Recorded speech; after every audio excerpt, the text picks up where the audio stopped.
सत्य अमर है, ये शब्द बाल्थज़र हूबमायर के थे और उनके जीवन ने इन शब्दों की कीमत चुकाई।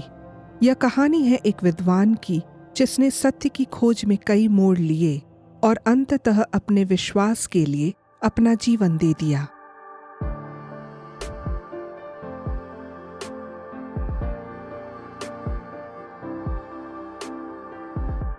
आप सुन रहे हैं मोनोलॉग, जहां हम एनाबैप्टिस्ट परंपरा की गहराइयों में उतरते हैं, उनके विचारों और संघर्षों को समझते हैं। आज हम बाल्थज़र हूबमायर की कहानी सुनेंगे, जिसने धर्मशास्त्र में उच्च शिक्षा प्राप्त की, कैथोलिक चर्च का प्रभावशाली पादरी बना, लेकिन फिर भी सब कुछ छोड़कर सच्चाई की तलाश में निकल पड़ा। 1480 में जर्मनी के फ्रीडबर्ग बवेरिया में जन्मे हूबमायर बचपन से ही अध्ययनशील थे। उनके माता पिता के बारे में बहुत कम जानकारी है, लेकिन यह स्पष्ट है कि वे पढ़ाई में बेहद मेधावी थे। 1503 में 23 वर्ष की उम्र में उन्होंने फ्राइबर्ग विश्वविद्यालय में दाखिला लिया, लेकिन आर्थिक कठिनाइयों के कारण पढ़ाई बीच में ही छोड़नी पड़ी। जीविका चलाने के लिए उन्होंने शाफहाउजन नामक जगह में शिक्षक का काम किया, लेकिन उनका मन अब भी ज्ञान की गहराइयों में जाने को बेचैन था। जल्द ही उन्होंने अपनी पढ़ाई फिर से शुरू की और 1511 तक स्नातक और मास्टर डिग्री पूरी की।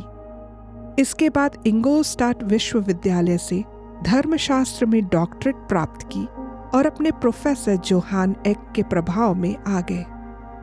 अब वे कैथोलिक चर्च के एक विद्वान और प्रभावशाली प्रचारक के रूप में उभर रहे थे।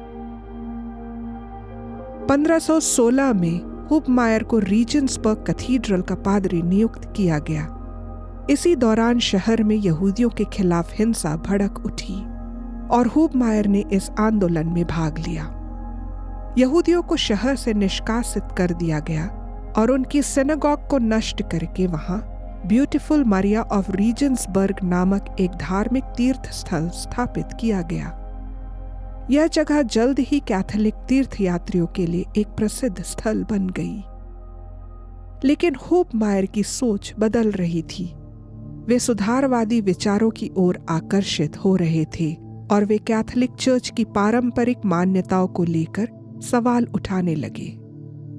1521 में वे वॉल्टशूट नामक एक जगह के पादरी बने, जहां उन्होंने बाइबल का गहरा अध्ययन किया और धीरे धीरे चर्च की रीति रिवाजों को चुनौती देना शुरू किया।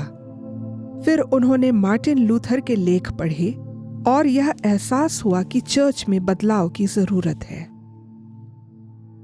हूबमायर को समझ में आ रहा था कि सत्य की खोज अकेले संभव नहीं है।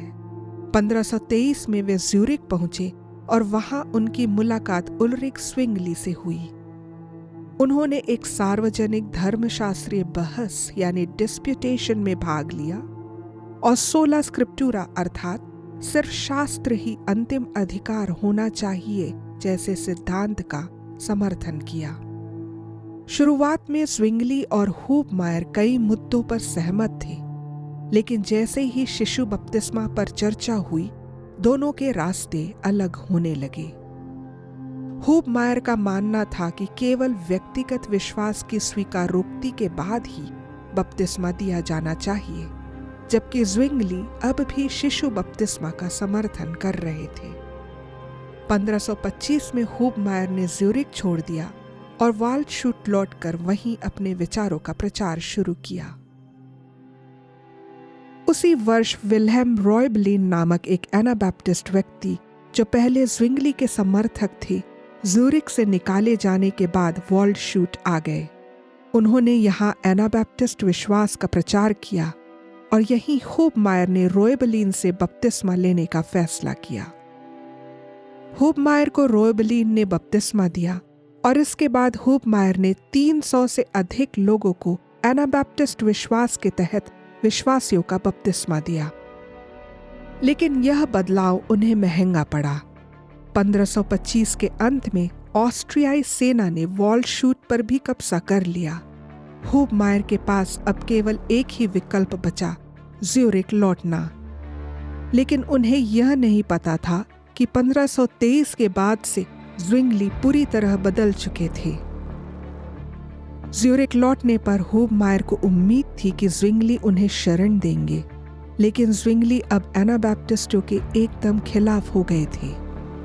होबमायर को गिरफ्तार कर लिया गया, यातनाएं दी गईं और उनसे जबरन अपने विचार त्यागने के लिए कहा गया। उन्होंने थोड़े समय के लिए अपने शब्दों और सिद्धांतों को वापस ले लिया, लेकिन जल्द ही वे फिर अपने एनाबैप्टिस्ट विश्वास की ओर लौट गए। उन्हें एहसास हुआ कि अब ज्यूरिख उनके लिए सुरक्षित नहीं था। होबमायर ने मोराविया की ओर पलायन किया। 1526 में जब होबमायर निकोल्सबर्ग मोराविया पहुंचे तो उन्होंने देखा कि यहाँ लूथरन, ज़्विंगलीय, एनाबैप्टिस्ट और कैथलिक एक साथ मिलकर रहते थे।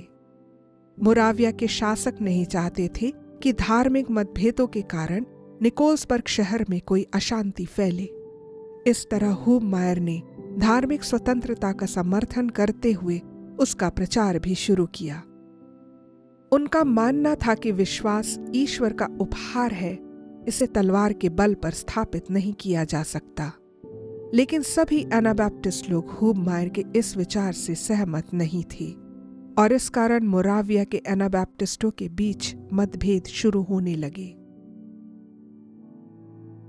1527 में ऑस्ट्रियाई सरकार ने मोराविया पर भी कब्जा कर लिया।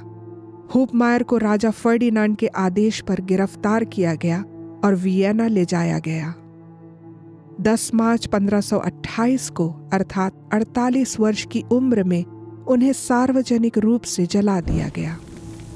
जलते हुए उनके अंतिम शब्द थे, हे मेरे कृपालु परमेश्वर, मेरे महान दुख में मुझे अनुग्रह दे। 3 दिन बाद उनकी पत्नी को भी डैन्यूब नदी में डुबाकर मार दिया गया। आज के एनाबैप्टिस्ट लोगों के लिए बाल्थसर होबमायर के जीवन से कई शिक्षाएं प्राप्त की जा सकती हैं। 1. क्या हम सत्य की खोज में त्याग करने को तैयार हैं? होबमायर ने प्रतिष्ठित पदों और सामाजिक सुरक्षा को त्याग दिया क्योंकि वे अपने विश्वास से समझौता नहीं करना चाहते थे। यदि हम होबमायर की जगह होते तो क्या हम अपने विश्वास के लिए इस प्रकार का बलिदान दे पाते? 2. धार्मिक स्वतंत्रता की विरासत। होबमायर ने यह सिद्ध किया कि विश्वास किसी पर थोपा नहीं जा सकता।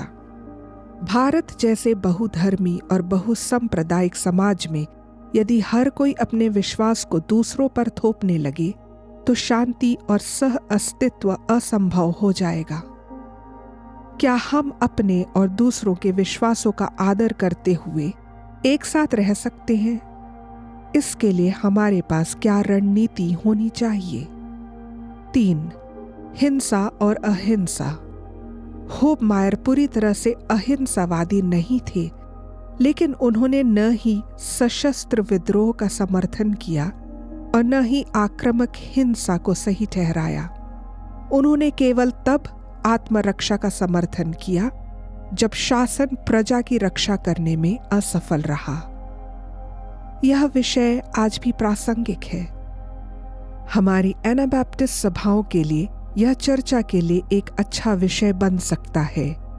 क्या आत्मरक्षा और अहिंसा के बीच संतुलन बनाया जा सकता है? बाल्थसर होबमायर की कहानी हमें सिखाती है कि सत्य की राह कठिन होती है, लेकिन सत्य अमर है। मृत्यु भी सत्य को छुपा नहीं सकती। यह उनका विश्वास था और हमारा भी होना चाहिए।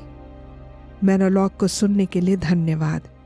यदि आपको यह एपिसोड पसंद आया हो तो इसे दूसरों के साथ साझा करें। अगले एपिसोड तक याद रखें, Jesus is the centre of our faith, reconciliation is the center of our work, and community is the center of our life.